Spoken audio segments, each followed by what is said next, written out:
Good morning, everyone. I hope you're keeping well, and that you're doing all right. And first thing I want to say to you is congratulations. You've made it through January. January is over.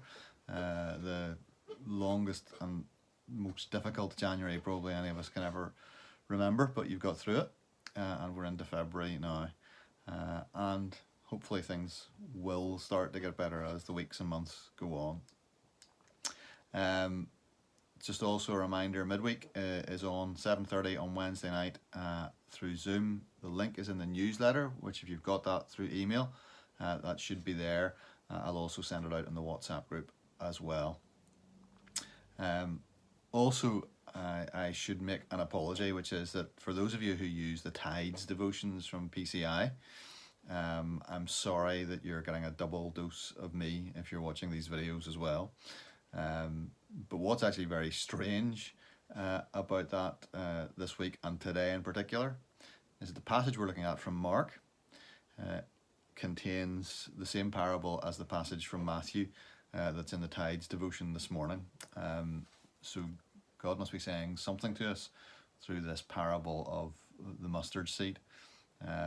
So let's listen to what he's saying in Mark chapter 4. It includes the mustard seed and some other parables as well. Mark 4, beginning at verse 21. And he said to them, "Is a lamp brought in to be put under a basket or under a bed and not on a stand? For nothing is hidden except to be made manifest, nor is anything secret except to come to light. If anyone has ears to hear, let him hear." And he said to them, "Pay attention to what you hear. With the measure you use, it will be measured to you, and still more will be added to you. For to the one who has, more will be given, and from the one who has not, even what he has will be taken away." And he said, "The kingdom of God is as if a man should scatter seed on the ground. He sleeps and rises night and day, and the seed sprouts and grows. He does not know how. The earth produces by itself, first the blade, then the ear, and the full grain in the ear. But when the grain is ripe, at once he puts the sickle, because the harvest has come."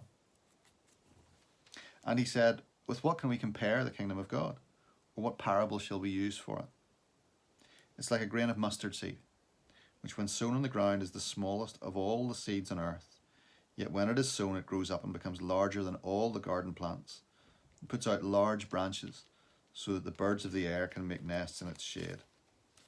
With many such parables he spoke the word to them, as they were able to hear it. He did not speak to them without a parable, but privately to his own disciples he explained everything. I wonder, have you ever asked yourself the question, or has anyone ever asked you the question, why doesn't God just show himself to the world in a way that removes all doubt? Why does he hide himself or appear to hide himself? I wonder, have you ever asked that or ever been asked that? When Jesus comes in the beginning of Mark's Gospel and says, "The kingdom of God is at hand," what are we expecting? What were they expecting? Were they expecting an invasion force to arrive? Were they expecting legions of angels to appear on the horizon?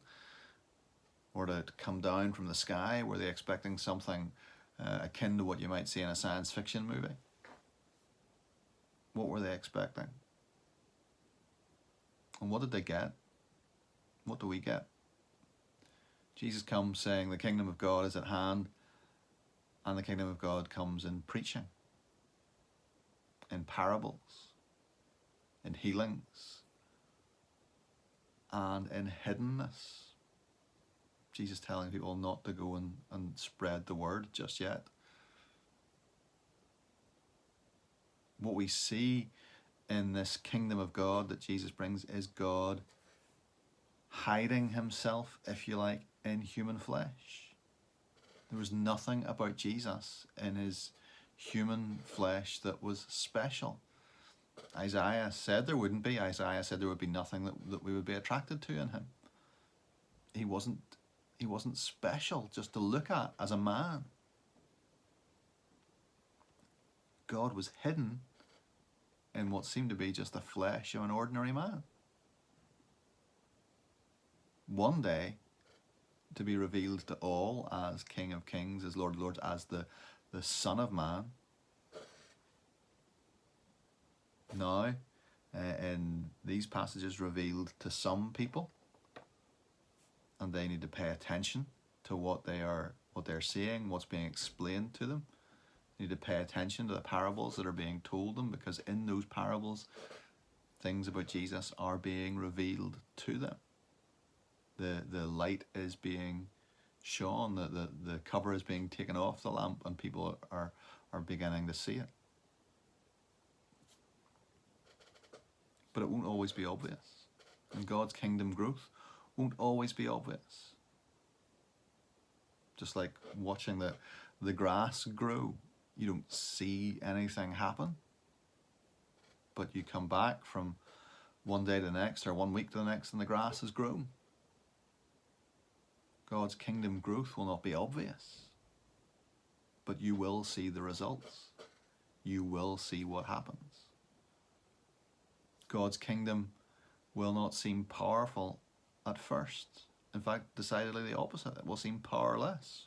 Where's the power in preaching? Where's the power in telling stories? Where's the power in a crucified man hanging on a cross? Seems utterly powerless at first. But Jesus says, in this powerlessness, in this smallness, growth is guaranteed, just like the mustard seed. It will grow, and it will encompass so many.